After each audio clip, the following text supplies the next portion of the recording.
তুই পণ্ডিত নোস, তুই এক মহামূর্খ। এখান থেকে বেরিয়ে যা।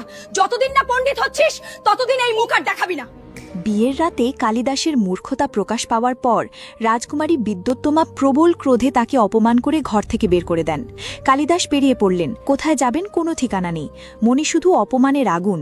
সেই আগুনই তাকে চলতে বাধ্য করছিল। অপমানিত ও দিশেহারা কালিদাস বনে বনে ঘুরে বেড়াতে লাগলেন। হাঁটতে হাঁটতে কখন যে পথ শেষ হয়ে গভীর জঙ্গলে ঢুকে পড়েছেন তিনি নিজেও বুঝতে পারেননি। হঠাৎ জঙ্গল থেকে বুনো নেকড়ে বাঘ তার পিছু নিল। প্রাণ বাঁচাতে তিনি দৌড়াতে লাগলেন। পড়ে গেলেন, আবার উঠে দাঁড়ালেন, থামলেন না। দৌড়াতে দৌড়াতে একটি গাছে উঠে পড়লেন। ডাল ভেবে যেটা ধরেছিলেন সেটি ছিল সাপ। আতঙ্কে তিনি নিচে ঝাঁপ দিলেন এবং আবার দৌড়াতে শুরু করলেন। বাঁচার আর একটাই উপায় দেখলেন, নদী। তিনি নদীতে ঝাঁপ দিলেন, কিন্তু সেখানেও বিপদ অপেক্ষা করছিল, কুমির।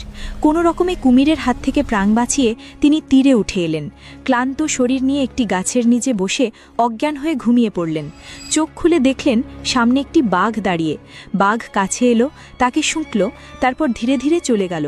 3 দিন না খেয়ে চরম ক্লান্ত অবস্থায় শেষ পর্যন্ত তিনি পৌঁছালেন এক প্রাচীন মা কালীর মন্দিরে।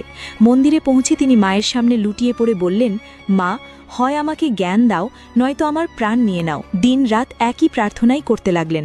7 দিন কঠোর তপস্যার পর স্বয়ং মা কালী আবির্ভূত হলেন। মা কালী বললেন, জিভ বার কর। এরপর তিনি কালিদাসের জিভে কিছু লিখে দিলেন এবং বললেন, আজ থেকে তোর মুখ থেকে যা বেরোবে তা অমর হয়ে যাবে। সেই মুহূর্তেই তার মধ্যে অলৌকিক জ্ঞানের সঞ্চার হলো।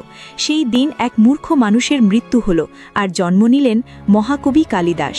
কয়েক মাস পর কালিদাস আবার রাজকুমারীর দরজায় ফিরে এলেন। দরজায় ঠক ঠক শব্দ। ভেতর থেকে বিদ্যোত্তমা জিজ্ঞেস করলেন, কে?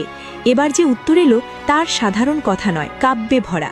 তিনি 3টি শ্লোক উচ্চারণ করলেন, যেখান থেকে পরবর্তীতে 3টি মহাকাব্যের সৃষ্টি হয়। দরজা খুলে বিদ্যোত্তমা দেখলেন চেহারা সেই একই, কিন্তু চোখে জ্ঞানের অসীম সাগর। বিস্ময়ে তিনি কালিদাসের পায়ে লুটিয়ে পড়লেন। কালিদাস শান্ত স্বরে বললেন, তোমার দেওয়া সেই অপমানই আমার জীবনের জ্বালানি হয়েছিল। সেই অপমানের আগুনেই আমি পুড়ে আজ সংস্কৃতের শ্রেষ্ঠ কবি হতে পেরেছি। ওই মহাশক্তিশালী মা কালীর জন্য কমেন্টে অবশ্যই লিখুন, জয় মা কালী।